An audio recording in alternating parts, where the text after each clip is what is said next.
Ivan Seixas se souvient de ses 6 années de prison pendant la dictature militaire au Brésil. Années de torture subies dans le tristement célèbre département de l'ordre politique et social, un organe de la police de São Paulo. En 1964, un coup d'État a renversé le président de gauche, João Goulart, sous le prétexte de la menace communiste. Entre cette date et le retour à la démocratie en 1985, 200 000 personnes ont été emprisonnées, 400 d'entre elles sont mortes ou ont disparu. Ils m'ont mis dans le perchoir du perroquet. Tu y restais attaché et pendu, la tête en bas pendant que des machines te lancent des décharges électriques. 50 ans après le coup d'État, la justice est encore lente. Aucun des responsables de la répression n'a été jugé. La présidente Dilma Rousseff, elle-même ancienne opposante emprisonnée et torturée, a créé il y a 2 ans une commission vérité, sans toutefois revenir sur l'amnistie générale décrétée en 1979.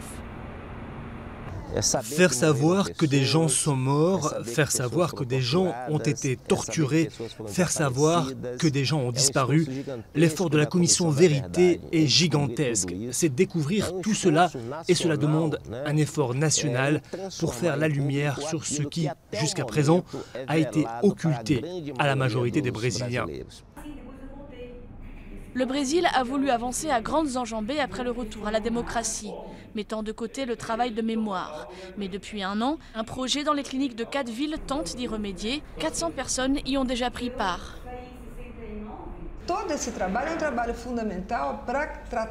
C'est un travail essentiel pour traiter un traumatisme qui est un traumatisme social, le traumatisme de chaque personne affectée, de chaque Brésilien, mais aussi de la société tout entière. Le pays reste toutefois partagé. Peu nombreux mais influents, les défenseurs de la dictature se font encore entendre. L'armée nous a aidés, nous a fait sortir de la misère de l'époque. La Russie et Cuba voulaient envahir le Brésil et nous les en avons empêchés.